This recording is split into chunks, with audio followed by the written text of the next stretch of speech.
Ladies and gentlemen, welcome back to the No Laying Up live show / podcast presented, of course, by our friends at Yeti. Solly here. DJ Pie is here. Hello, Pie Man. Hey, guys. Solly, thanks for having me on your show, man. Great to be here. Beats Randy to his joke. Big Randy is here. Hello, Mr. Big. Hey, DJ, thanks for being on our show. Really appreciate the time today. Anytime. Guys, I had such a professional setup. I was so excited to unveil and just couldn't bring it together at the last moment. So we're back on the computer webcam. But tomorrow we unveil a new look. Can I just say, a lot of people in the comments already saying the internationals looked, quote, weaker than Randy's Wi-Fi. Not going to be an issue anymore. Nope. The big guy's hardwired in. We got a point of presence set up in Denver. Very excited. It's like plug into the matrix. Yeah, back of my head. Please pass me the ball. I need the ball. Sorry. Yeah. Of course, incredible products, incredible support of all of our live shows. Also, we can give a shout out to our friends at Roback. You all know Roback. You can all see us wearing Roback in this video. They understand quality. Their performance polos, they fit so much better than your boxy polos. You can see Randy's got one on right now. Their 4-way stretch is next level. Material super soft, stays wrinkle-free. The founders went through over 20 iterations of the collar alone to ensure it keeps its shape but doesn't get in the way of your golf swing. Second, Roback's performance Q-zips are a game changer. Nothing beats a round of fall golf in a Roback Q-zip. Soft, stretchy, and comfortable. Cannot take them off. And lastly, the performance hoodies. You don't need me to tell you. DJ's got one on. I got my new one on. They're the stretchiest, softest hoodies in golf. Nothing beats starting your day in a Roback hoodie. And there's a reason we cannot take them off. They are quite simply the best hoodies out there. They're gaining traction big time. Next time you see someone rocking the Roback, give them a heads up. It's a conversation starter. People see the dog logo and they start talking. You can use code NLU at roback.com for a generous 20% off your first order through the end of this week. That's roback.com, RHOBACK.com, 20% off polos, Q-zips, hoodies, and more with code NLU. Just dropped some new joggers too. I'm waiting for that. Lane Sharts chiming in already. It's the Green Monster. Yeah, that's what they designed my den design after. Saul, you got to move your head so we can see your TV. You're blocking it right now. Oh, this is going to be a weird show. Before we get ourselves into any trouble, why don't we bring our guest in? He is there. Very professional guest. Very professional. We'll have a lot to say once he leaves, but we got to make sure we're going to play in a safe space here to start the show. And we're going to bring in Sean Martin, of course, from PGAtour.com, who's at the President's Cup. Smartin, what was the highlight of what you saw today? Hello. Highlight. Gosh, there were just too many to count, right? First tee at these international events are always exciting, always big. I mean, obviously, look, Wisconsin was huge. But I think just a good mix of performances from, Cantlay and Schauffele looked just impossible to beat. And then you had a couple of young guys come through, big, a nice putt for Cameron Young to close out that match. And then Max showing us a little bit down the stretch there. So I think you saw a little bit from everyone, which was kind of nice, at least on the U.S. side. Take me to that first tee. What was the hype level of those opening tee shots? It was good. I think the highlight of the opening tee shot, or the opening tee, was definitely Cameron Young's tee shot on one. It was incredible. It showed he was ready to play. Obviously, a guy who's kind of acquitted himself in some big moments this year. And I thought, you talk about guys being nervous in that first tee, and sometimes when they get there for alternate shot, they give up the ball and they say, "No, you go. I can't handle it." And for Cameron to go there, pipe it, cut the corner, take the most aggressive line possible, egregiously aggressive line, I thought showed me something.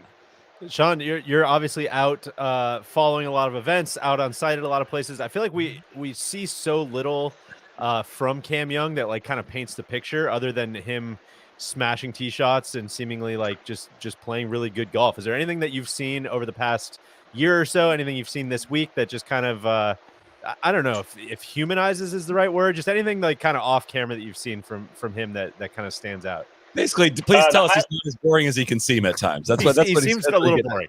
The highlight, probably off-course highlight, has to be the pre-tournament interview at the Open Championship. Cameron Young, many people know, his dad is the head pro at Sleepy Hollow in New York. And he went to school in the Bronx at Fordham Prep, which is about as nice as it sounds. And a man with a New York accent, I'm not quite sure who he was, he starts to go, he goes, Cam, not a lot of golfers come from the streets of the Bronx, Sebastian Telfair style. And you could everyone in the room could kind of tell where this was going. And he goes, how did you make it here? How did you make it to the PGA Tour, one of the top players in the world, out of the Bronx? And you know, a great opportunity. Cam Young could have dunked on the guy like Telfair, could have gone any amount of directions, and really was about as classy as possible while many people were laughing, and just said, that's not exactly how it happened. Respectfully said, you know, Fordham Prep is in the Bronx, but I went to a very nice school. You know, we lived next to Sleepy Hollow, a very nice background. I just thought it was a nice moment where he could have, you know, it's easy to dunk on the media. People love to dunk on the media, and he just let the guy off very easily for an innocent mistake.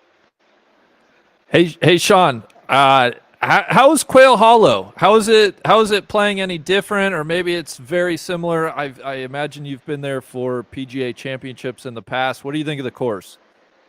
It's firm. That's the big thing. It's nice. It's playing a little firm. I think it's acquitting itself well. The rough is short and playable, but I mean, we saw some guys struggle out of it today, and I think it's a good balance of, it's going to let guys be aggressive, but also going to penalize you if you miss fairways. We've benefited from not having a lot of rain, so it is playing the way you would want to see it. You know, a lot of talk about the rerouting and, of course, green mile, and I think those are in a great position in the routing. We saw it today, I think, playing some crucial moments in the holes, whether it's, you know, Justin kind of cleaning up that hole for them on what is now 15, normally 18, Max using the bridge to his advantage, I guess, for a good par there from him and Tony. And so I think it's acquitting itself well. I just think, you know, we saw Royal Melbourne, and it's obviously not anything like Royal Melbourne. That was a perfect course for the Internationals to kind of hang with the USA. But, you know, US, their advantage is usually off the tee, and Quail Hollow, as we've seen from Rory winning here 3 times, is a place where you can just pick up a ton of shots off the tee. And I think that really plays in the US hands and makes the Internationals' job harder. We're going to take a question here from the audience from Blake Hall. Sean, can Hideki win this week? A match, yes. He didn't really look like it today, respectfully. No. But you never know what can happen. But, you know, this is a tough place for Hideki. Lost the 2017 PGA. I really thought I was going to see Hideki's first win there, and was literally in tears. You know, Hideki, not a guy that we think about a lot with emotions, kind of a stoic guy on the course, except when he's showing his disgust about approach shots. But, I mean, apparently he was literally in tears with the Japanese media after losing that one. Who Go ahead, Deej. who were you? Did you go out and follow anybody today? Did you watch mostly on the telecast? What was your experience today? I went out for the first 3 holes, and then I sadly popped in the media center to help coordinate some stuff, and I kind of got stuck inside. Things started happening quickly. Had to do some other job duties, and I did not get out today as much as I would have liked. Just got to watch it all on the tremendous TV coverage we did. So stuffed my face and watched it on TV for the most part. Is there any reason to think that this is not over? I'm asking that objectively here. Is there any hope? Give me some kind of hope that the result is in question here as we sit here at 4-1 US. The biggest hope is that the Internationals struggle in foursomes. They have throughout the President's Cup. I think they actually, Justin Ray tweeted it earlier today. I should have it in front of me. I think they are tied with the U.S. in 4 balls, and then they actually have an advantage in singles throughout the history of the President's Cup. So, you know, we have 10 more 4 balls matches, only 5 more foursomes matches. I think that's the modicum of hope, is that we've gotten the tough part out of the way. We ripped the Band-Aid off. We got the foursomes out of the way. But it's going to be a tough go from here, obviously. And the counterpoint probably seems like this was the day to beat JT. This was the day to beat some of these guys who were just not making anything. Max and Tony looked like they kind of could have been beat and then flipped it at the end when they were allowed to stay alive. So yeah, it's I don't know. It's always choose your own adventure, whichever kind of narrative or storyline you want to believe at this point of these team events. But the Internationals are going to come back and win side feels a little slimmer to me. And, you know, being down 3-2 for them was probably best case scenario today. And so that loss on 18 in the last match really kills. They're going to have to win all those close matches, obviously, to have a chance.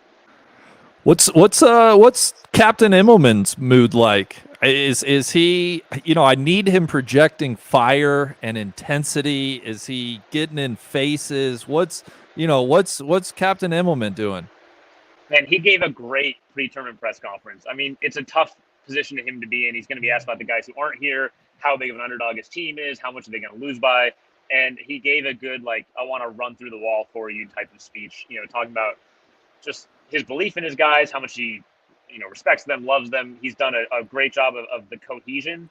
I give him credit for bringing on Mark Brody, who's out here in an international uniform. I was shocked. I talked to Mark No team in strokes gained has been around for a decade now. Solly knows this, of course, better than anyone, and no team has ever used him. Europe got in early with 15th club. The USA uses setting Scouts Inc. And then the internationals, to try to copy Europe, also got in 15th club. 21st group now. Sorry, Justin Ray. So they're the first to use Mark Brody. I think that's why we saw some pairings that nobody really predicted happening, except maybe Hideki and Adam Scott. But I've seen a little more fire out of Trevor than I think I would have thought. I'm kind of with DJ. I think he said in the preview pod that, you've seen a different side of Trevor that, maybe will carry over into the broadcast booth next year. That'd be cool to see. I think legitimately Trevor Immelman is a great leader from everything I've been able to gather from this entire process. And whatever this final score ends up is not an indictment of his leadership. I think the fact that internationals were close, way closer than 4-1 today, honestly, has to be his leadership has to have a part in that. Honestly, I really do think so. So he's dealing with, guys 17th, 18th, whatever they would have been on his original roster list. And he's got them there in contention. But Sean, we are going to let you go. It looks like your connection's starting to buffer a wee bit. When Randy's out buffering you know it's a problem. All new world, baby. All new world. We know you got some writing to do as well. We appreciate you popping on there and sharing some insight. Thanks, buddy. Thanks, Sean. All right, Sean's gone. That sucked today, guys. That was we told Sean we were going to put him in a position to fail today. I meant what I said about Immelman, though. I mean, the internationals showed some grit, some fight today. They're so badly outgunned, and to get even a point out of it was good. And it could have gone very, very differently. It looked at one point like it was going to be 3-2, and that was going to be. I said it earlier to you guys. I thought that was going to be like the most boring result was like US 3-2, because I think it goes like the least exciting outcome of this is going to be a slow march towards like an 11-12 or 18-12 victory, right? I think it's kind of interesting if the U.S. blows them out by a lot, and obviously it's going to be interesting if it's close, but a slow march to like a 6-point margin, I don't think is going to be very fun along the way. Can I push back on that a little bit? When you sent that through 3-2, I take exception with that because the internationals can't pull off the upset or can't make it close without today being 3-2. So I agree. I think they needed to go out and be 3.5 to 1.5 their lead for it to be even close to having a chance to winning it, right? I think 3-2. I mean, the line almost doubled today. I mean, the U.S. coming out and not laying an egg was the only thing that was holding the line at what it is. The U.S.'s probability of winning, all that stuff that you love, went way, way up. Even at 3-2 would have been really, really good for the U.S. to just get out of today without blowing it, really. Yeah. Well, we don't need to argue the semantics of it. I think the most disappointing thing was, Adam Scott and Hideki, your two best marquee players, come out and get steamrolled 6-5. That's so disheartening. And do you guys want to talk about that pairing a little bit? I do, DJ. I do want to talk about that pairing because I think they stink. They have a history of stinking. I'm kind of out on Adam Scott just in general, but I'm curious if I'm as a person. No, not as a person. As a player. Exclusively as a golfer. Okay. Yes. Okay. Yeah. It just so I was looking up. I know Adam Scott has been putting better this year and even like gaining strokes, and he's been a well above average putter, I think, and maybe even Hideki has improved a little bit. But Randy, shout out to the eye test. I think it was kind of the age old like, oh God, Hideki's got a 4-footer. Like, which way is he going to miss this thing by a cup? On which side is he going to miss it by a cup? And it was whiffs of that today. And I kind of feel that way a little bit. And I know they won, but with the Spieth and JT pairing, and I'm told from some friends on site that they're good friends, and maybe that's why they were pairing up anyways. But like, they're both putting like ass, and it just seems like in this format where it's like, man, you got to make pars. And you got to have a someone who can kind of bail you out with the putter and at least half the holes. Like, those two pairings made no sense to me on either side. And Adam Scott and Hideki, I know they're out there to try to set the tone. And Solly, you said this to Immelman as well. I'm sure they're looking at all kinds of numbers that we're not looking at, and I'm sure there was a reason for it. It's not like they were just eyeballing it, but I don't know. I know they're going out to set the tone, but I thought Zinger had a pretty good point on the broadcast about that. I mean, when those guys go out and get beat 6-5, like, that sets a tone too, and it's not really the one you're looking for. So I'd almost rather see like there's so much talk coming into this where it's like we've got nothing to lose, our backs are against the wall. Like, go put out Tom Kim and KH Lee first or something like that, where it's like, okay, here's a team that on paper a lot of people are probably going to expect to lose, but if they do win, it's going to put a massive charge into the guys and kind of get the momentum going and almost bury that Adam Scott Hideki if you do want to put them together, if that is where your stats say and where that makes sense, like almost put them deeper in where it's not such a tone setter if they get their fucking ass kicked like this. Can I ride for Trevor again here? Sure, please. I'm not saying it's wrong. I'm just, Dude, I don't totally get it. The dude has nothing to play. He has no options here, right? I'm sorry. There's not a pairing that's sticking out here that should have gone together. There's not, I think again, they got to hope to flip Cantlay and Schauffele, right? That's the top U.S. team. I think we kind of felt that coming into the week, right? So you got to hope to flip that one. And you're looking for a fluke play, a interception on the 1 yard line, run it back 99 yards to get to start some momentum and go for the win, right? If you lose it, you might lose 20-8 or 20-10, whatever that might be. That's a possibility. But like, you got to be looking to make those kind of risks, whatever that is. And I don't think he has the buttons to play. I don't think there's someone that pairs much better with Hideki that again, all the guys that know how to actually do pairings might roll their eyes at this or whatever. But again, we're not talking about a team that has Cam Smith and Abe Answer and Leishman and Joaquin Neiman. And how good would Abe and Cam have been on this team today? I mean, the U.S. Talk about some guys who could make some butts. They were there for the taking today. I know. The U.S. did not play good golf. And I'm going to put Cantlay and Schauffele aside. They had a fantastic stretch. They birdied 5, 6, 7, and 9, and they just blew the doors off. But everybody else was beatable.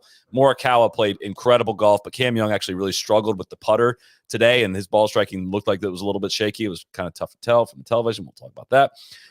Spieth and Thomas looked incredibly beatable today. Scheffler and Burns were 3 up on Siwoo Kim and Cam Davis, number 1 player in the world and number 12 player in the world, giving up a 3-up lead to those two at home. That was a tough scene. And Max and Tony, I can't really say what happened in that match because they didn't really air it. But obviously that came down to 18 when they were all. What do you feel like happened? I feel like they were pretty average. I mean, Max was really good at 3-foot putts because we saw 5 of those today. It would just fast forward Max from 3 feet to tie the hole. And here I am assuming like, whoa, why are they showing this? Shit, he must miss it. Don't look. And they all went right in the center. But yeah, Amsterdam can save for later. I know there's probably a lot more to talk about for today. Pairings just came out for tomorrow, and there's some really very interesting ones, I think. And I know it's 4-1, and it's probably going to be a dusting, and it's not going to be close. But again, as we said in the cup, we said in the preview, this is one for the sickos, man. And one takeaway I had from today was how much I really enjoyed watching Cam Davis. He seems like kind of a bit of a big money player there coming down the stretch. Some cool shit, like really good shots, good putts, and he's going out first tomorrow with Adam Scott. So I don't know if you guys want to go through pairings now, or you want to save them? Same. Let's just go ahead and run through them. All right, match number 1, Adam Scott and Cam Davis for the internationals will be going against Jordan Spieth and Justin Thomas. Randy, please. Why do you break up your only team that won today? That's fair. Foursomes and 4-ball are different. Siwoo is not playing in this session, so I guess love Siwoo's energy. See, this is where I think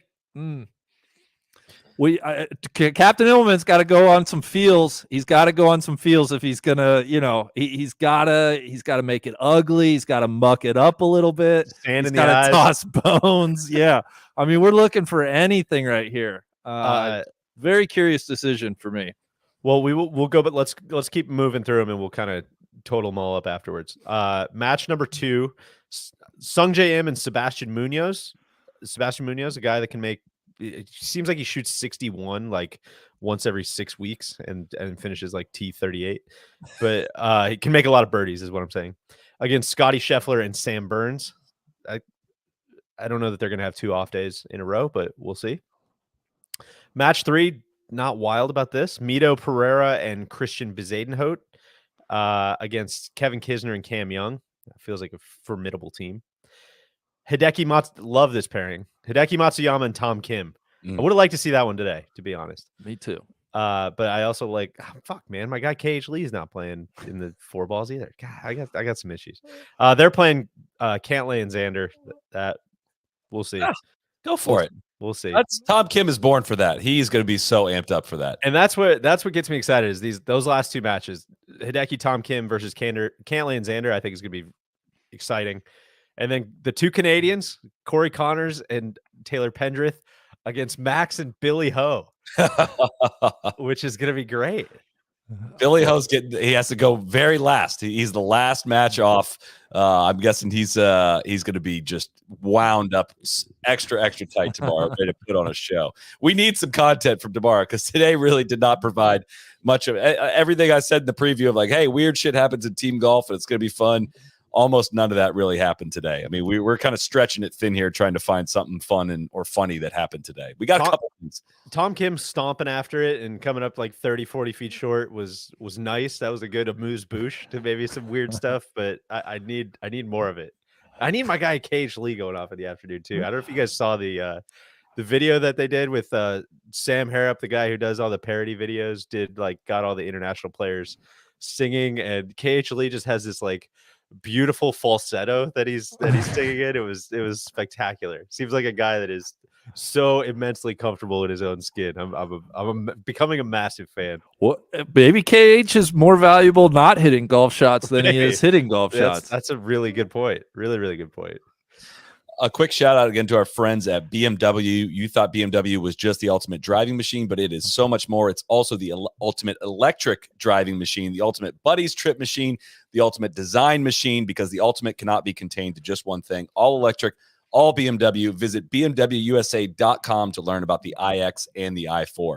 I got something to build off of both of those things. Who was not the ultimate driving machine was Mito Pereira on the 18th hole. And what they had immediately queued up, which is what Neil described his tee shot as when during the PGA Championship on the 72nd hole, was that he looked like he got electrocuted. Yeah. So if I may put that comment in there up against the BMW electric ad, I will say, I don't know where you're going with that. Tough seed.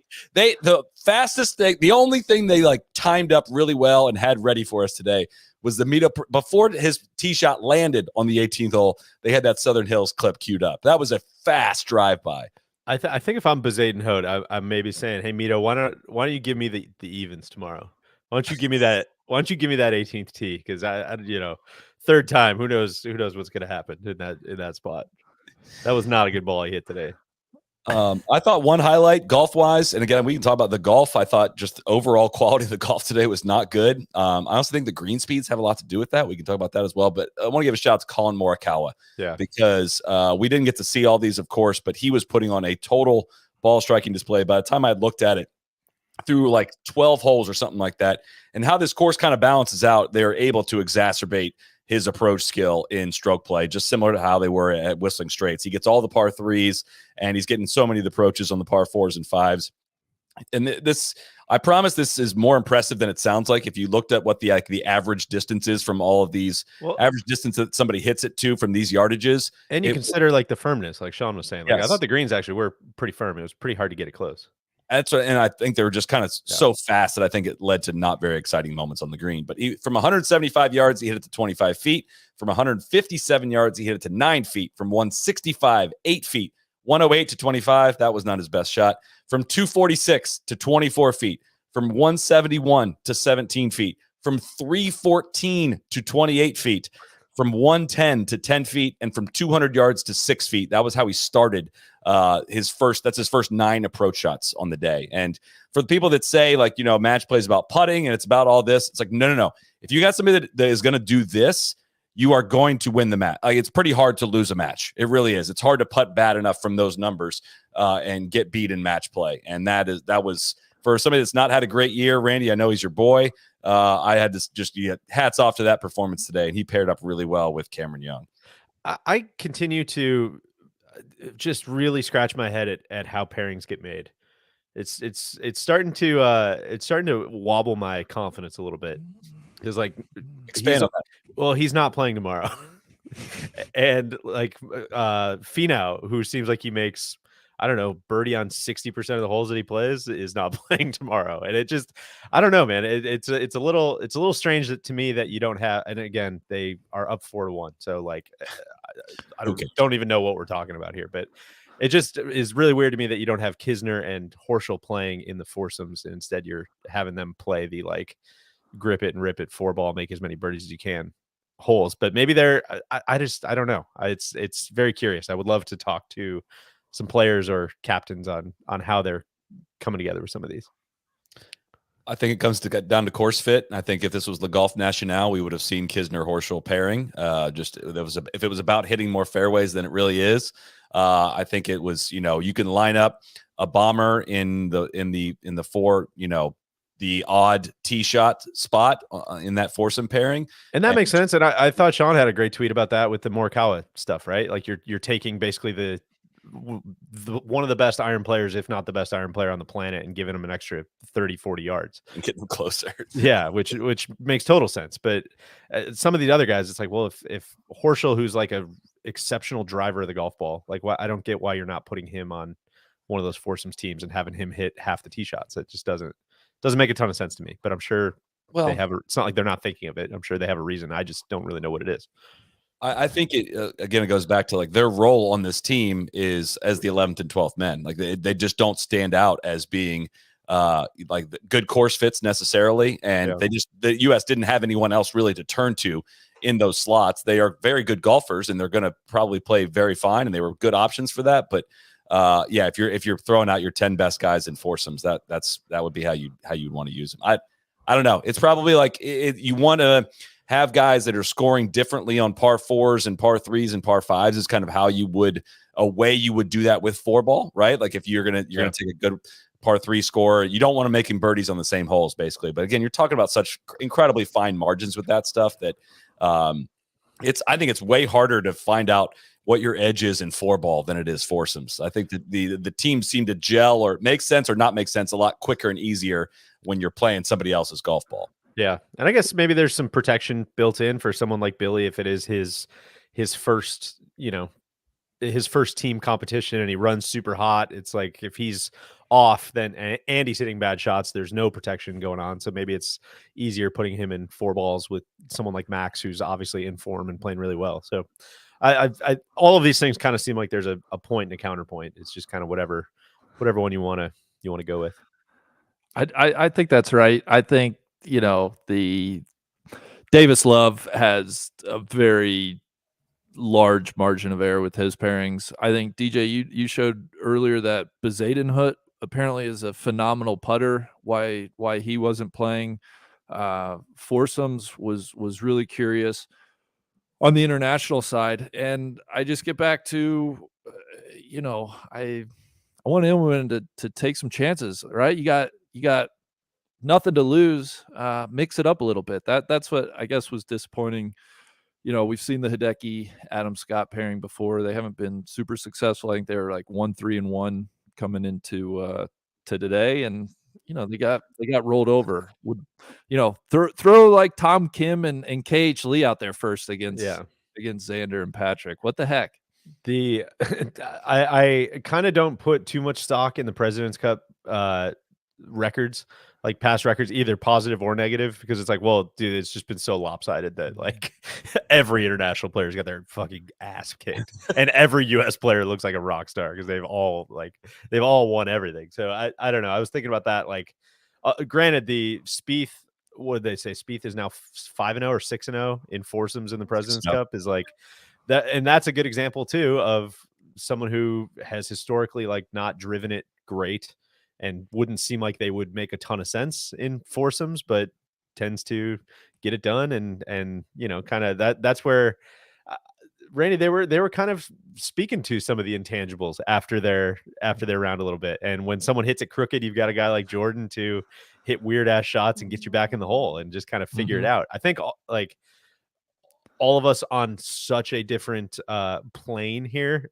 can understand at least a little bit how hard alternate shot is, just from the very few times we've had to do it, and especially like do it on camera, which again is almost an identical situation, of course, what we're doing. But like it's so hard to get in a rhythm. It's so hard when you're not hitting, similar types of approach shots on every hole. And I don't know, you see that with some of these guys. I think it's that almost kind of felt a little bit like what we saw in the Scotty and Sam Burns pairing a little bit. Like those guys just they weren't didn't seem like they were clicking. Match play is so much better with one ball in play. Yeah, Foursomes and singles over 4 ball. Especially with how it's presented on TV, like they have no hope when you double the amount of golf balls in play. They have absolutely no shots. I love foursomes. It's super easy to keep track of. That ball is in the left rough, they're in trouble, while the other team's in the fairway, and it goes so much faster. And they were not good matches, but they were close today. I mean, the U.S. did not. Only Xander and Cantlay went out and stomped the other team, which again is like it's a kind of a double-edged sword, or double. I don't know what the fuck the metaphor would be, but it's you can look at it either way. In that, like, they were really close, like that's a great sign for the internationals, or they were really close and like, dude, that was your time to go get it. Now you're already dead. Now you have no chance. Like that was it. We were giving you a head start and you didn't take it. JT's chunking shots. He had a toe shank. I mean, I just don't think you can rely on that the next couple of days. Spieth's putting off the green. Like there was some horrendous shit that happened out there today. And this team is wildly talented. And that's why I was very, very, very bullish on them blowing the doors off them. And they didn't even play well today and got 4 points out of it. But I think the internationals are capable of better golf than they played today as well. I think there weren't those moments. There weren't the 30-foot birdie putts drained. There wasn't, JT's trying to, inject some excitement into it with a long par putt that he makes on 15, the real 18th, and celebrated that one. And, but there was none of that like incredible. There weren't a lot of incredible golf shots today. Not a lot of miracle recoveries. And Coors just played kind of hard. It really did play pretty hard. And I don't know if that sets up the best for entertaining TV for this event. Yeah, no, I agree. I know that's counter to what we've said many, many times about PGA Tour courses being soft and birdie fests and all that. But as we've said, the course is not nearly as important, to a match play event if it provides atmosphere, if it provides a scene, if it provides something for the fans to get super hyped about and big moments. And I think they're kind of caught in the middle with Quail Hollow. It's too familiar, and it just greens were too fast, man. Greens looked way too fast to me. But it also, like, kind of what we were saying in the preview too, is like the harder you make the golf course, it's not going to necessarily bring in like more fluke stuff. I think it's just the cream is just going to kind of rise, right? Like the better players are that's where a lot of this stuff ends up going, right? The margins are super tight, and it just seems like at the end of the day, the kind of tipped balls like tend to go to the better player, right? Or like the little tiny margin of difference ends up swinging toward the better players. But you have these like all these close matches, and it's still 4-1 at the end of the day. I think some like that kind of just has to, over that many holes and that many matches and whatever, it just kind of seems like it would have to lean towards the talent edge, right? Yeah. I think talent's always gonna shine through. So I thought Cam Young's putt to clinch their match was big. Was along those moments that you were hoping for. Cam Davis had a little one. I was gonna say Cam Davis stuffing the wedge on 17 was a good moment.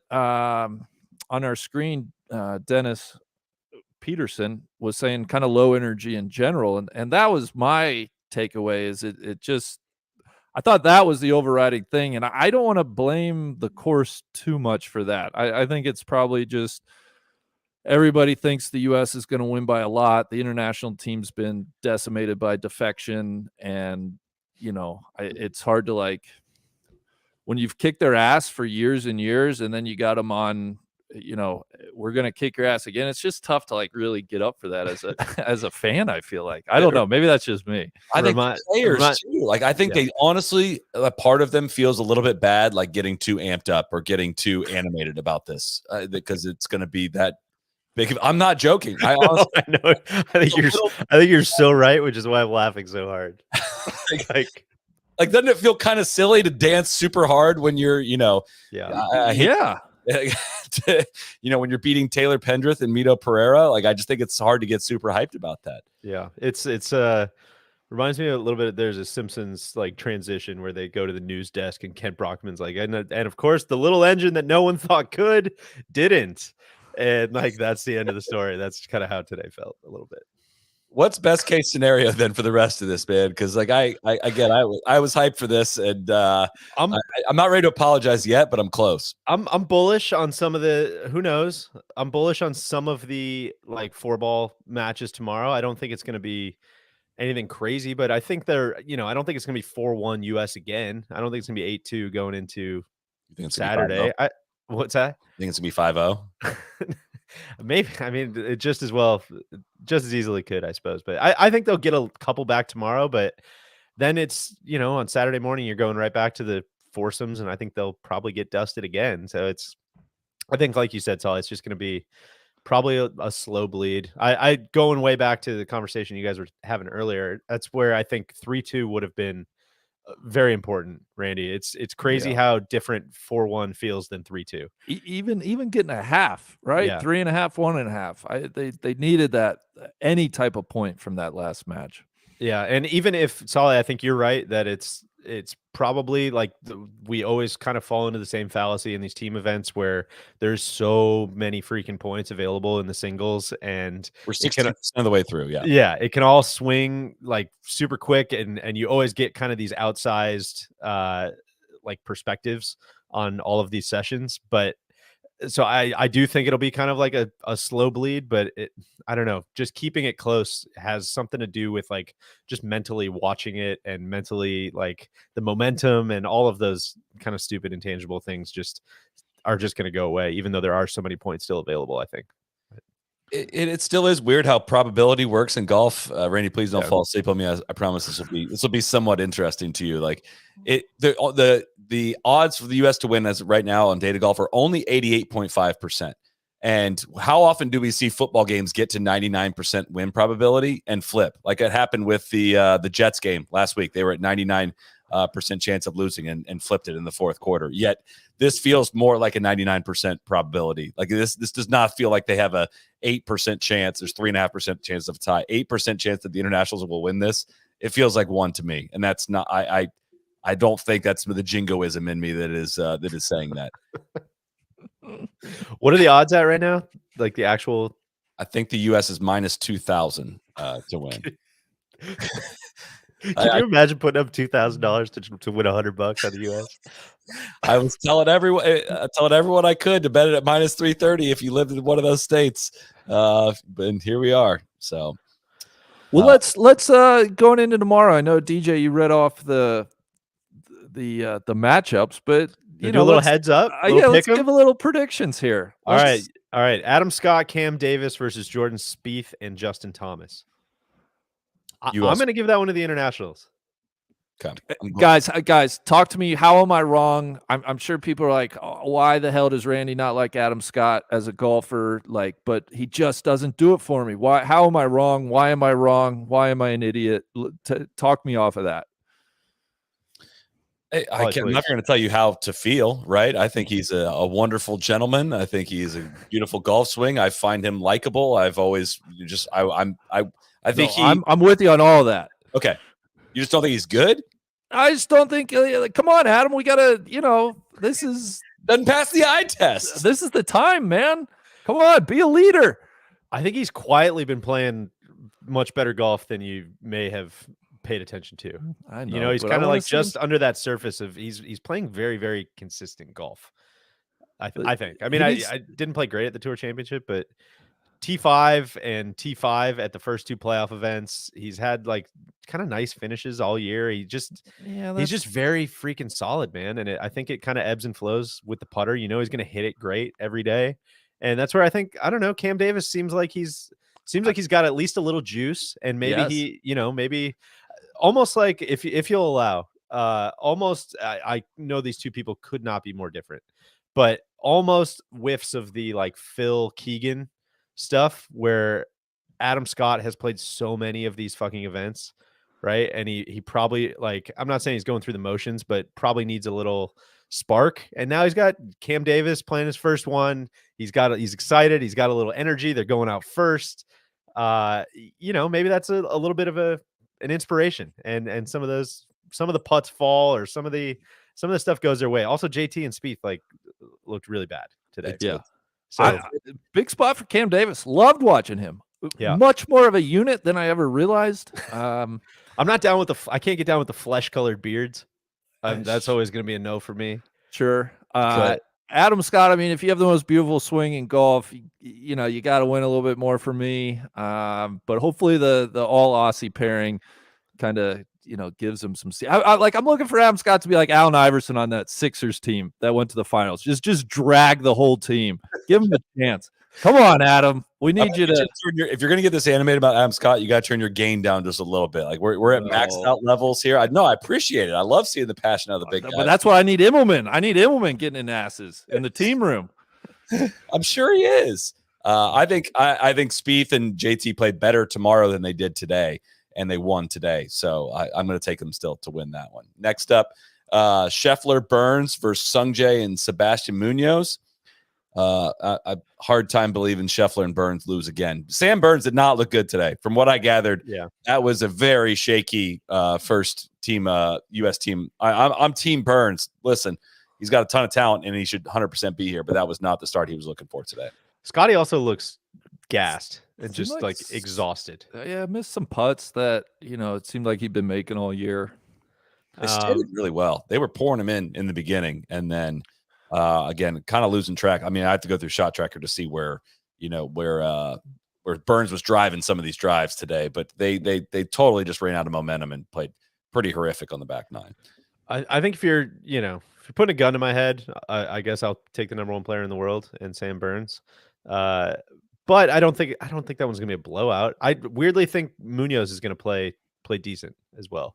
I don't know that they have the horsepower to necessarily beat those two if they're clicking, but I don't think they're gonna get run out of the gym.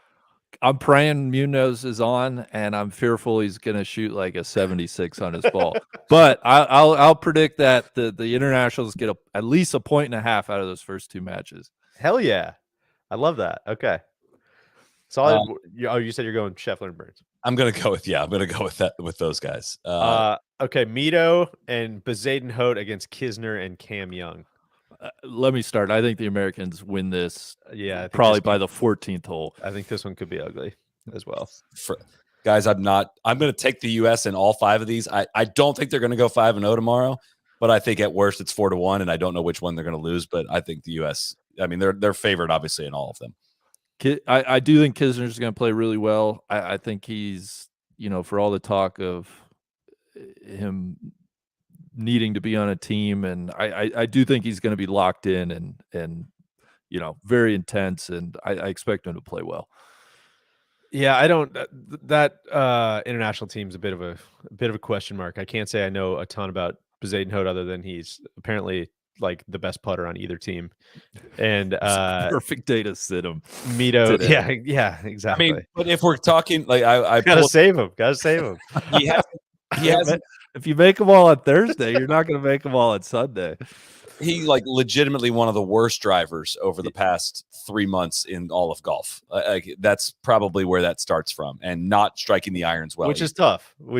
I can speak from experience there.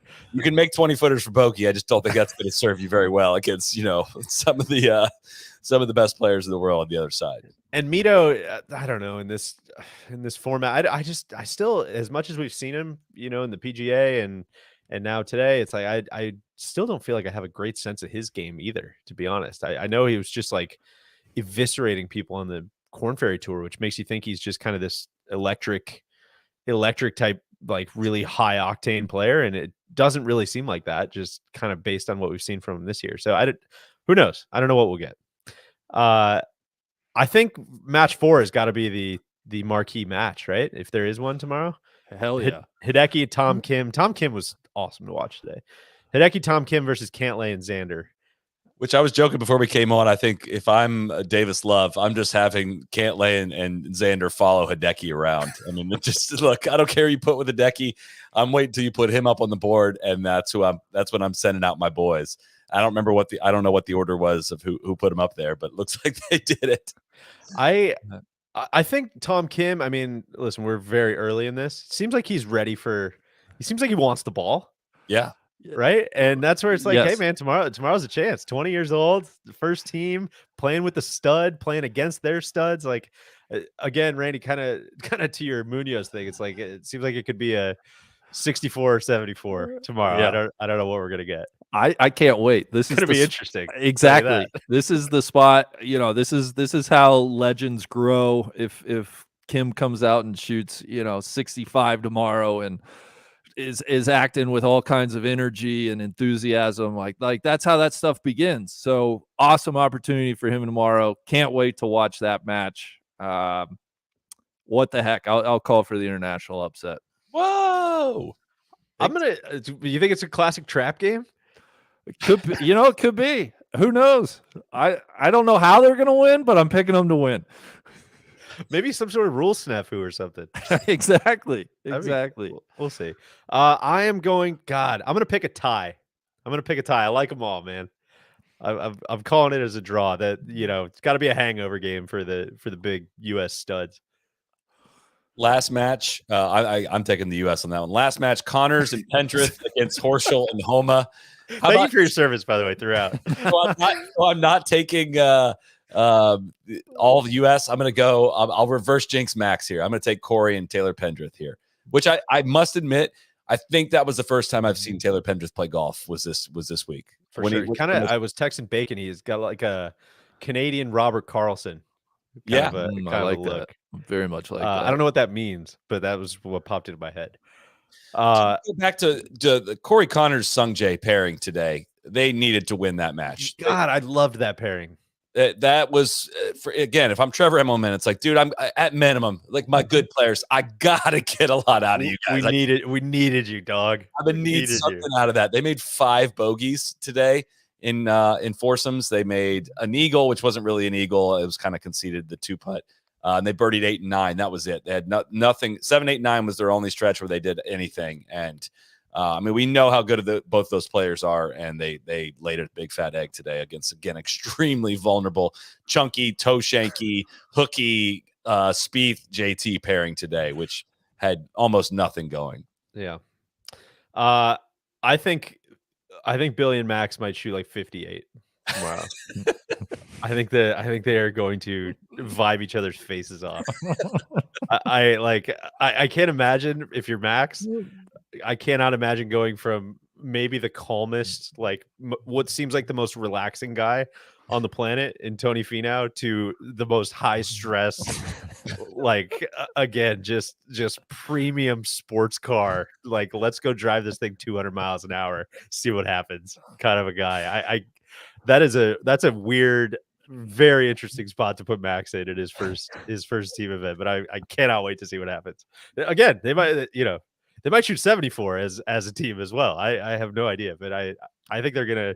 I think Max is a chameleon. I think he's that kid in high school who can either you want to like go get weird with the art kids, you want to go play basketball with the jocks, you want to go get stoned with the burnout kids. Like, I think Max is down for whatever group you put him with, and I think he's going to have a good time tomorrow. I think perhaps Billy's entire career has led to this moment. Couldn't have said it better. Yes, he is a part of a team that I've made very clear that I think is going to win this President's Cup, and he is in charge of bringing entertainment to our televisions tomorrow. It is not necessarily about the birdies and bogeys, but I need him calling out his opponents for doing something sketchy. I need him in somebody's face. I need him cussing out a rules official. I need him shoving Max down a hill at some point. I didn't think about it. He might legitimately injure Max. I need him screaming after a 6-foot par putt. I need all of it. I need the club throws up in the air. I need him playing to the fans, pumping up the crowd on the first tee. I got to have it all. You've been wanting to be a part of these teams for a long time, and I don't think the results in question. You're last out. Like, you're probably 11th or 12th guy on the team. Like, go do your thing, man. Go do the whole thing. The whole thing. I want the whole Billy Ho package tomorrow. This is the only time I'm going to say this. I really wish it was a Ryder Cup tomorrow. I really wish he's out there playing against like John Rahm and Rory against, no offense, Corey Connors and Taylor Pendrith. It doesn't hit quite the same. There's not quite the same upside for international incident as there is in a Ryder Cup, but take what you get. If he can piss off a couple Canadians, though, that'd be worth the price of admission. You know he's wilding out. I hope we see him in foursomes on Saturday. I think that's where he's going to give you more just out of his mind. Yeah, we need him working with another player. Yeah, exactly. Yeah. Yeah, I'll be interested. I would love somebody that actually knows how to do it. Describe how you figure out the 4-ball foursomes stuff, right? Or on a course like this, why he wouldn't be playing foursomes versus 4-ball. Well, they got the math geeks in the room. Yeah, hell yeah. Those are my boys. Take it away. Those are my boys, Randy. Go with your gut. Why don't we play a little Cash App game for those of you that are watching this? Hopefully, you've watched a lot of our live shows before. I hope you. The comment here from Kyle Eads, Billy ripping smelling salts beneath the first tee grandstands. Shut it down. Shut it down. It's not going to get better than that. Let's get some cash in the Cash App game. We need your cash tag, Kyle. Kyle, Neil and please Tron. get a cash tag. Neil and Tron are not here, but it's going to be very similar to the starting defense plays at the table from the program. I think that's going to be Billy's whole energy tomorrow. The Cash App game, for those of you who don't know, you got to get signed up for Cash App. You got to use code NLU. They'll give you free cash. They'll give you all kinds of great stuff. But you got to summarize the day in 3 words, and you got to put your cash tag in there. Cody's going to select the best ones, and Cash App's going to send you $50 for getting your comment featured here on the show. When personal finance connects you to both your funds and the stuff that matters, that's money, that's Cash App. You can send, spend, save, invest, split, tip, donate, gift, or just type some numbers into the app, all in a single finance app. That's money. That's Cash App. It's fantastic. I use it every single day. You can download it from the App Store or Google Play Store today. Add your cash tag to the 80 million and counting using the app. Use code NLU. You get a free $15 plus $10 to Youth on Course. We'll shout out a couple of these as they go along, but they're always tough to keep up with as you guys pump the best. You guys want to start? Sure. You got your 3 words? No, I don't. I haven't thought of this. You go first. I'm gonna lead into our next segment, and I'm gonna go with a moment ago. I was gonna go while you're away. Would be mine today. I'd love to give a throwback performance tonight as far as what we witnessed on our TV. That was abhorrent. I think that was in the top 5 worst golf telecasts I've ever watched in my life. I would struggle to think of four worse. And honestly, we're just warming up. I got a lot more to say, but Randy, the floor is yours. I really like that one from our guy Richard Gere. Half the world, which as Taylor Pedgworth lined up his putt on 18, Azinger said, who I love, Zinger's my boy, but he said he knows half the world's watching this putt right now. Half the world is 3.4 billion people. There were not 3.4 million watching. Taste it, live. Hicks should have asked him which half. Just see what he would have said.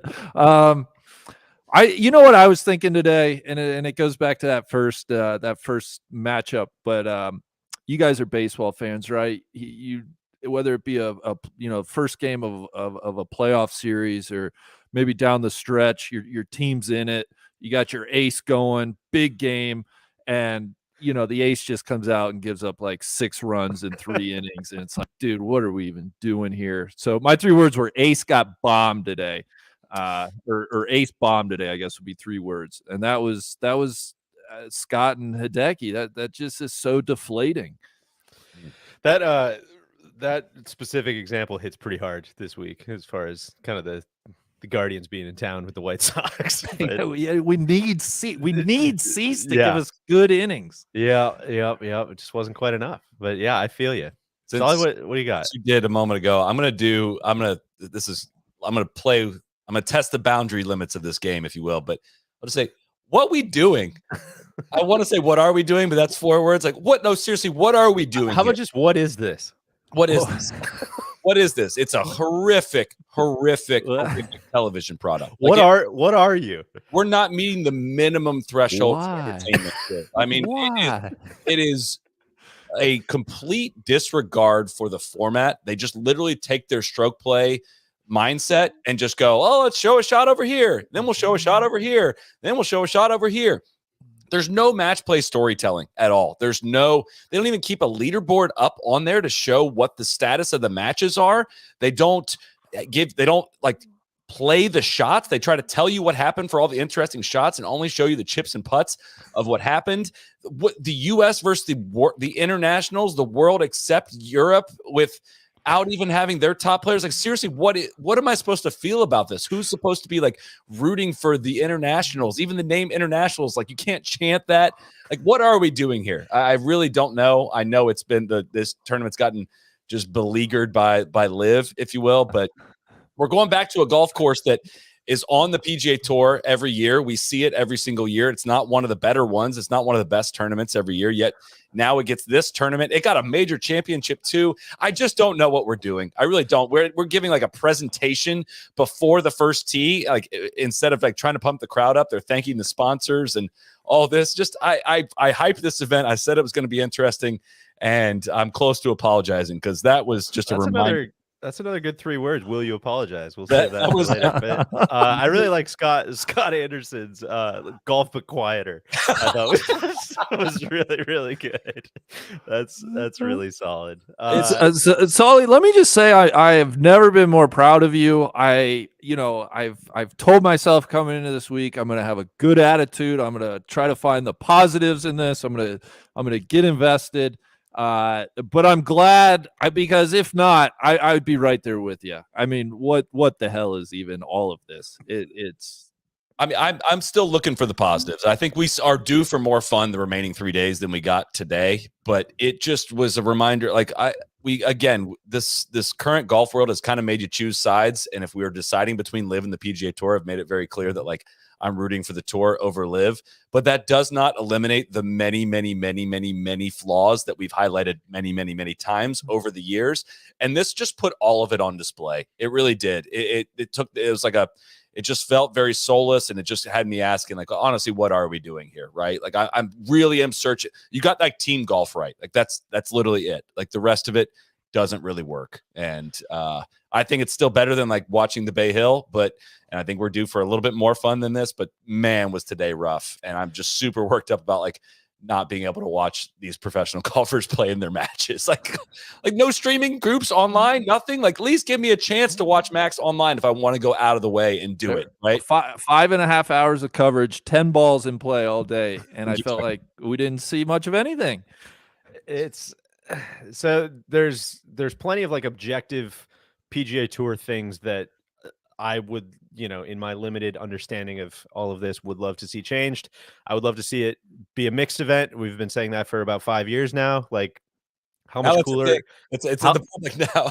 How much cooler is that today? If there's like a guy and a girl on each team and they're duking it out, and you have whatever it is, 8 of the 10 best women in the world would be on the internationals team, essentially. Mm-hmm. Like, that would be unbelievable and would have an identity and would be so much more interesting. But I think most of where I'm coming from today, I want to be very clear, like, has nothing to do even with anybody in the production truck, with anybody in the booth, with anybody on the course, with any of like the people even like on site at this thing producing this telecast. It is completely with the like lizards that would have signed this TV agreement, and just like the people that people that think that this is a good idea and like nobody's going to even care. We're going to max this thing out at like just 250 miles an hour on the commercials, and we're going to get away with it because no one knows who we are, is like, fuck you guys, man. Like, that is so unwatchable. And anybody who actually watches golf clearly couldn't have signed up for that, because it is, when you're going to beat me over the head with the PGA Tour is not about money. The PGA Tour is about legacy. It's about real competition. They're even doing that before in the pregame show, and Lerner and those guys, I mean, they're fighting with fucking both hands tied behind their back this week too, like trying to hype people up for this thing. But it's, these guys, they're not getting paid this week. They're here strictly for the love of their country. And now here's another PXG ad. And now here's another Avis ad. Here's another Bank of America ad. And it is so unbelievably disconnected and disjointed. You have no idea what is going on. And like, anybody who would have signed up for that to be the idea of what we're doing here is like giving such a middle finger to anybody who would watch this, that it's like unforgivable at this point.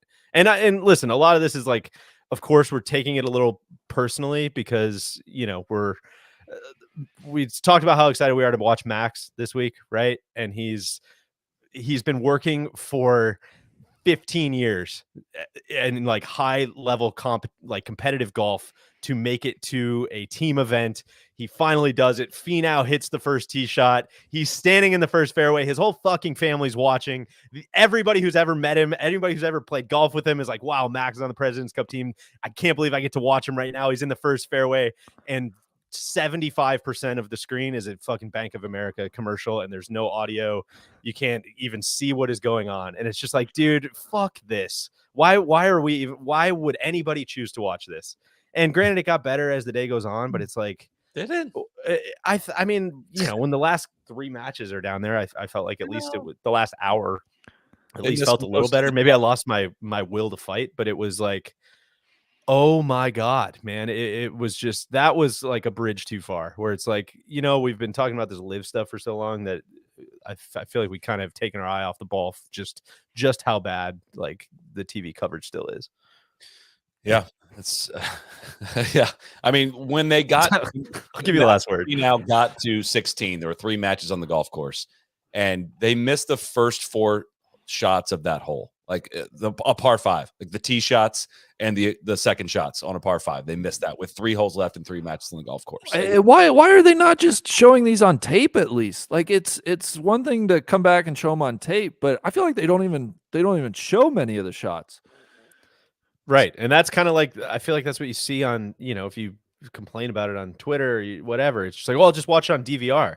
It's like, well, that's like not first of all, if that's your answer to, you know, like covering live sport. Like if that's the fans' best answer to this, like maybe that's not a great business model.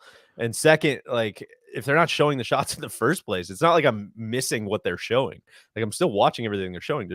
They're not showing anything. It's tough, man. It's really tough. I know we've all said this, but playing through is truly an abomination.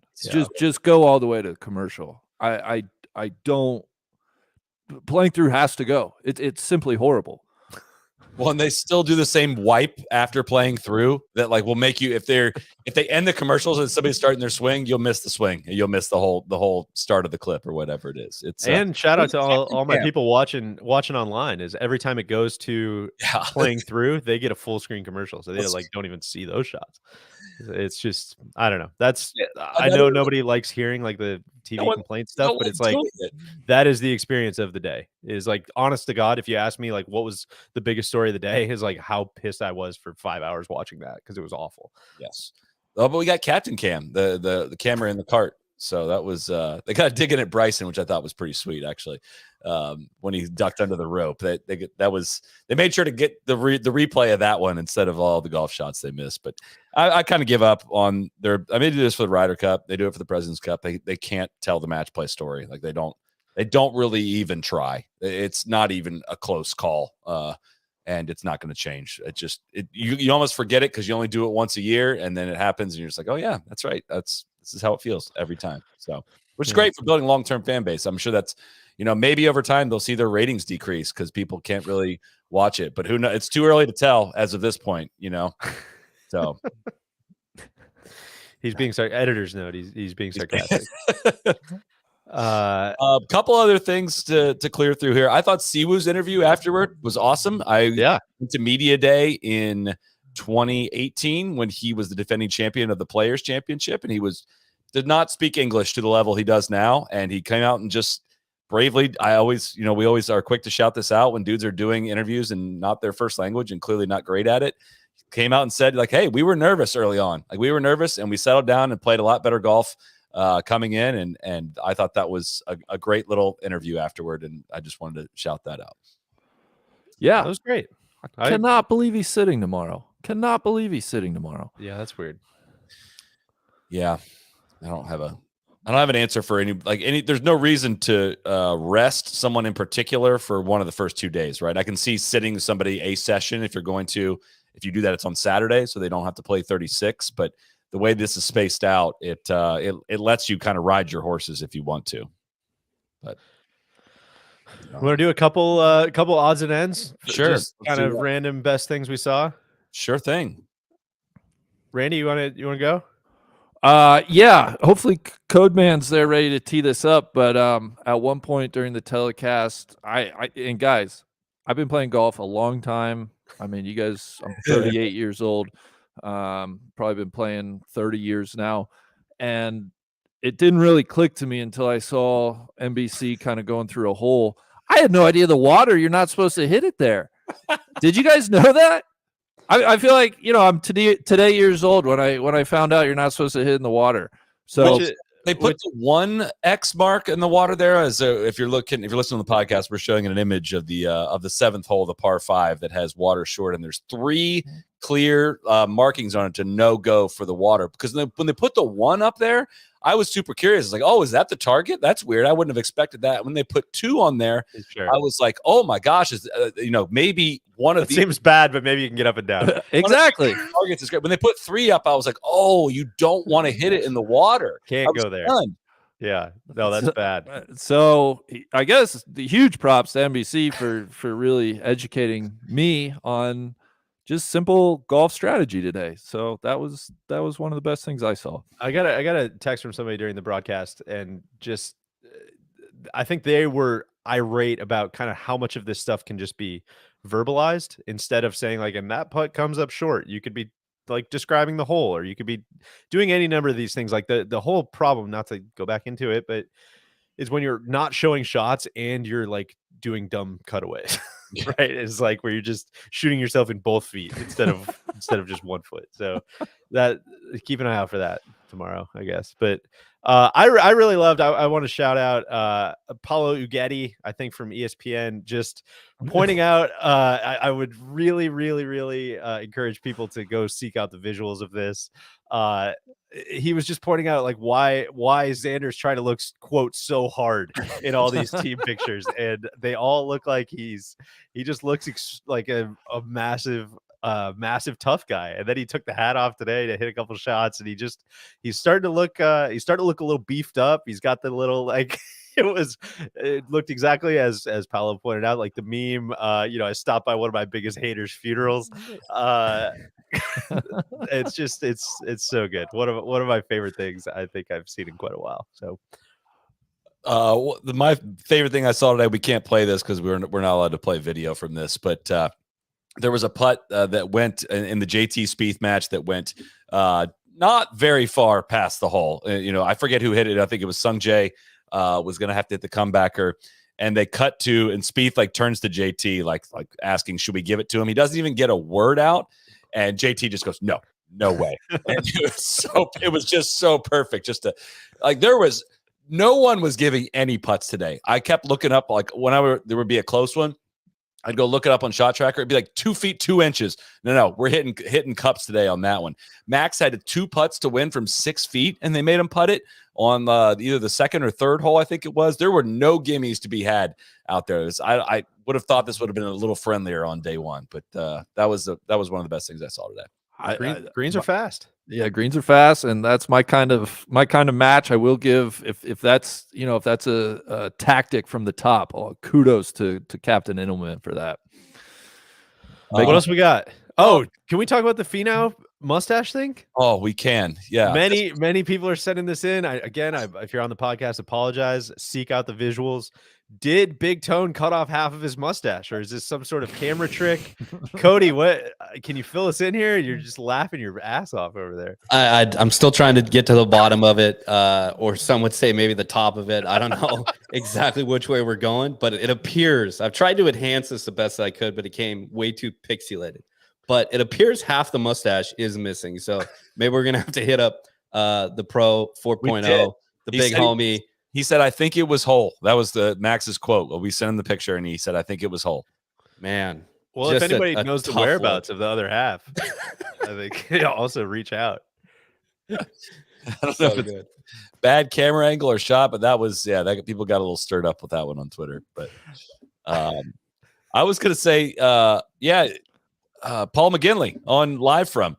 finally going to the well, saying that the President's Cup needs to be a mixed event, showing the players that would be involved. Hell in. yeah, I I think this has come so far back around that people have forgotten now it's everywhere. It was in Shaq's newsletter. It was on Golf Week. It's everywhere. It's like, hey, we've been talking about this on the internet for like 6 or 7 years, I think, at this point, almost to the point where he stopped saying it so often. And now everyone's like, oh, we should make this a mixed event. But I like to see it, the movement gaining steam. That's great. That's great. I think the PGA Tour would have to, shout out to the commercial load.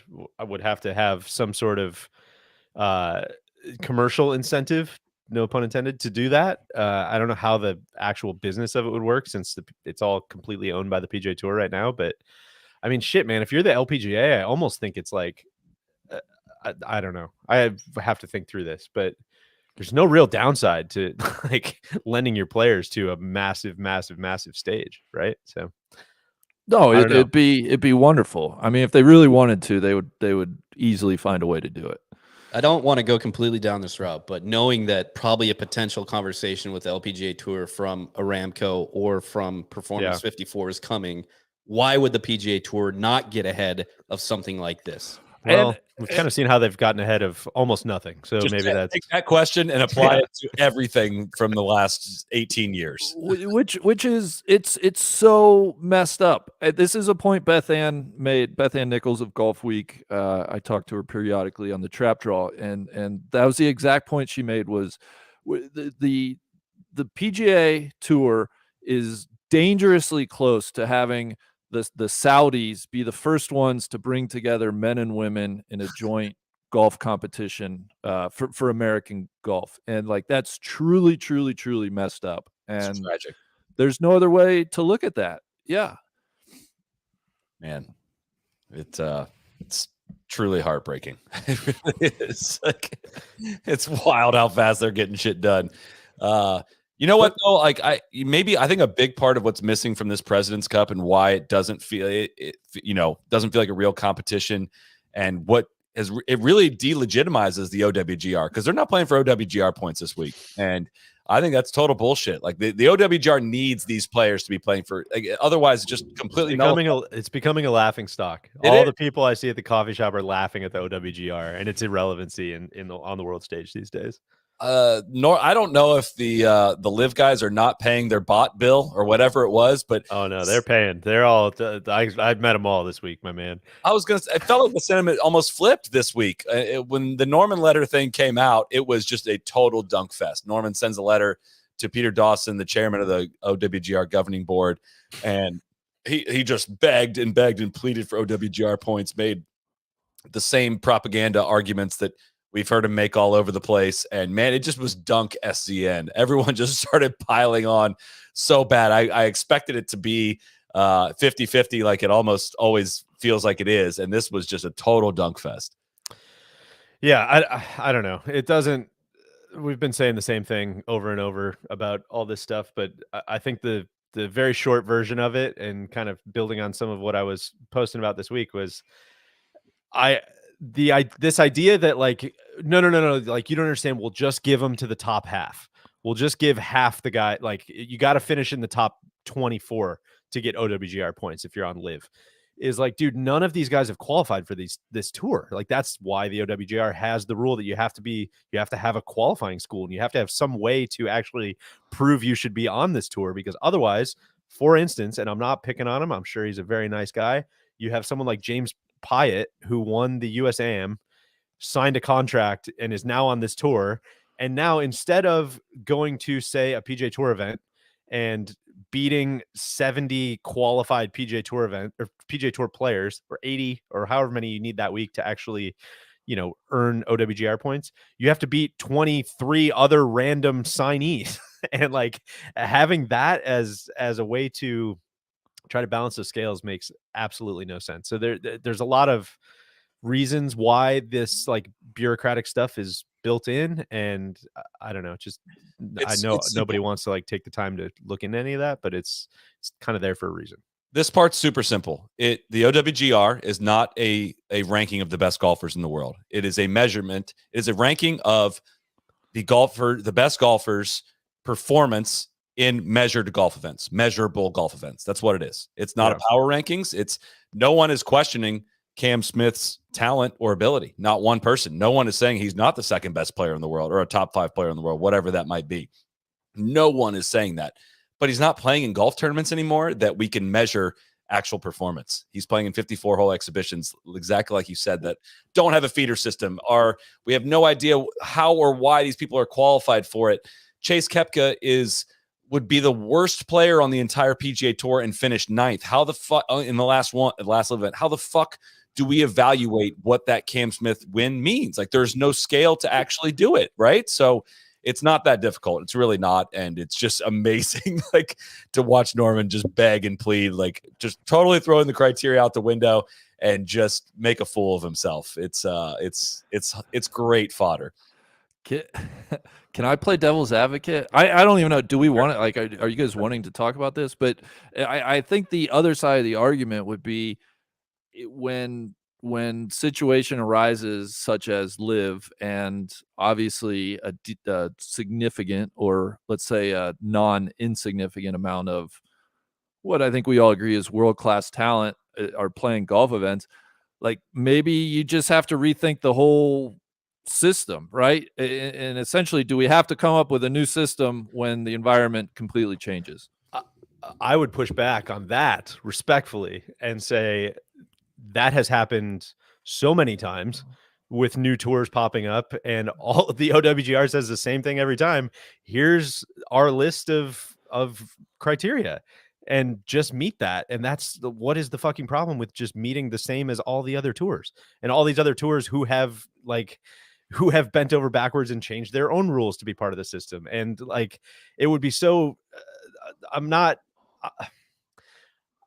totally ignoring, like, I get that progress happens and change happens and all of those, you got to be nimble and all of those things, but you also have to have consistency in that. Like, you can't just bend over backwards because 4 top players decided, like, well, we don't want to be part of that system anymore, so you need to change for us. Is like, the OWGR has a list of very black and white rules. You have to do this. You have to have a field size of this. You have to have this type of cut. You have to have this type of qualifying. You have to be around for this long. It can't really, very, very important to that too. You can't, like, really overstate. Also, this thing's been around for 5 fucking events, and they're like, why don't you just blow up the whole system? I don't get it. Like, you need to give us retroactive points is so stupid. And I just don't get, like, I don't get why. Oh God, it's like a 2-hour conversation that we really don't. You're right. Like, we really don't have to have, but it's, once you start getting into it, you just, like, see all these little tributaries of, dude, if the majors wanted to change this, they could. Like, everybody sees this as like some big PGA Tour is like putting their foot down. Like, the PGA Tour has 1 vote of 8 or 9. I forget, or 7. I forget how many it even is. But the federation is like, they kind of have influence over that. And the DP World Tour So there's 3, and the majors have 4. If the majors if the majors want to change any of this at any time, they totally can. But they haven't really, like, weighed in on any of this stuff because they've had 5 events, right? Like, they're Sure. The whole thing is like, dude, you gotta, like, at least, I know people like to get very riled up on the internet, and you need to change something right now. This is an embarrassment, but, like, dude, you gotta just, like, let things play out for a second. And last thing, sorry. It's not like this is some black box surprise. Like, all of these dudes knew exactly what they were doing when they left. So, like, for sure, if it gets to a point, and this is where I'll concede, like, 2 very massive things here is, like, if Liv wanted to change and hit all of those criteria, like, dude, they should get points tomorrow. Like, waive even if you want to waive year of compliance, maybe. And that's where I would even have some wiggle room of, like, dude, if you have a critical mass of the top players and it's clear this is going to be around and it does make sense to change, like, I would say, okay, I get it. Waive the waiting period and whatever, but they're so not at that critical mass yet, right? Where, like, they're not at that critical mass and they haven't even come close to doing anything but, like, giving the middle finger to the system which they're leaving. So they're trying so hard to have it both ways that it's like, dude, why would anybody bend over for them?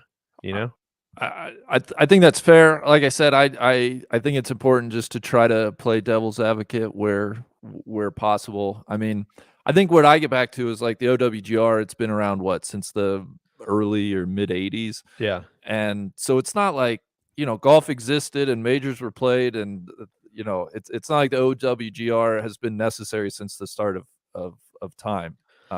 Totally. And again, like I am not against changing it if you have something that is like, this is so clear cut, the future of the game. But it's like, dude, there's 90,000 people watching this thing on YouTube. Like, why don't we just chill for a sec? Right. And why don't we why don't we let it play out just a little bit? And again, Sure. if it gets to a point where John Rahm and Rory McIlroy and Scotty Scheffler and Jordan Spieth and Justin Thomas and all these guys are like out of the ecosystem all of a sudden, that's a much different conversation. But right now it's a couple. And if the majors feel like their field is going to be diminished, because that's the whole entire conversation is based around who gets into the majors, right? And Correct. If the majors are feeling they're not like already exempt, like Cam Smith and TJ are in the majors, right? And if the majors are feeling like they are, their fields are being diminished, it could not be more in their power to change their field and like how they allow players in, or they can say, we are giving the top 10 live guys an exemption into our major, or like there's any number of ways to do this. But to say all of this is like, the PJ Tour just like blackballing these guys and like they're pulling all the strings is not accurate. I don't think. But well, that's no, I largely I haven't majors given have enough thought, stated, but I largely agree with you. I just wanted to. It is an interesting conversation. It's just crazy how much the majors have like skated by without really having to have like any skin in the game at all. So well, and I think that's, if I'm in their position, I feel Of like course. that's I don't want to like have to make a decisive action until I am Yes. forced to, and Yeah. I guess that hasn't happened yet. Cody, I'd be curious any of your thoughts on this. We talk about this all the time, but I have no thoughts on the matter. I'm just happy to hear or see that his tour of Capitol Hill went over swimmingly. So I'm sure everything's going to be fixed after this, because everything in DC gets fixed immediately after. that was sick. It was that I'm not gonna open the political. Keep your politics out of my sports, Cody. All I right? partially agree with you, Randy, though. I understand their side of it, but I would say this: at some point in time, every single one of those players that isn't already exempt, so take out the DJs, take out the Brooks, take out the Cams. At some point in time, them or their agents had to ask whoever they were negotiating with, what about OWGR? And I'm very, very curious to see what was actually said to them, what was promised, For sure. Yes. and see if those players who are now the ones that are being like punished for it, like, is that a breach of their contract? And where, I don't know the answer to this, where is that enforceable? Like, do you go to the Saudis and be like, oh, then no, I'm out, guys? Because I don't think they treat people very well that don't hold up their end of the bargain. That's one thing. And also, I just don't think they have any grounds to like I was lied to here, I want out. I think that was definitely part of the equation. They got lied to about a lot of these things, and it shows in like the fact that they were showing up in Memphis, Taylor Gooch and Swafford and those guys, they were going to be able to play. Like, they're just getting very different information than how it's playing out. So anyways, keep your live out of my President's Cup, guys. Come on. This is the pinnacle of sport we're watching right here this week. So, all right. I think that's a good wrap on today. Thank you, everyone, for joining. Half the world tuned into tonight's show. Thank you very much for doing that. The ratings are off the charts. I'm sure Golf Channel's ratings were off the charts today. I'm sure tomorrow's going to be even better. But we'll be back. Solly, you might have to go half mustache tomorrow. If it gets really boring, you might have to go half a mustache. I know better than to make a facial hair bet with you guys, but if the U.S. is up 9-1 tomorrow, will one of you go half mustache for Saturday's show? Not a lot of upside in that bet, per usual, per your odds that you lay out. You can pay off a little bit of your debt. If they're not up 9-1, will you do it? I'm going to pass on that. I think. Shocking. So, anyways, we'll be back. Live shows all through the rest of this week, regardless of what the score and action looks like, because we love the President's Cup and the PGA Tour that much. Ride or die, fellas. International's having a big day tomorrow. I'm calling it. At least 3.5. At least minimum. 3.5. Cody, they're getting flag 2 that for tomorrow. tomorrow. We'll put that in the Will You Apologize section. Tomorrow. Perfect. Thank you, everyone, for tuning in. We will see you back here tomorrow. Cheers.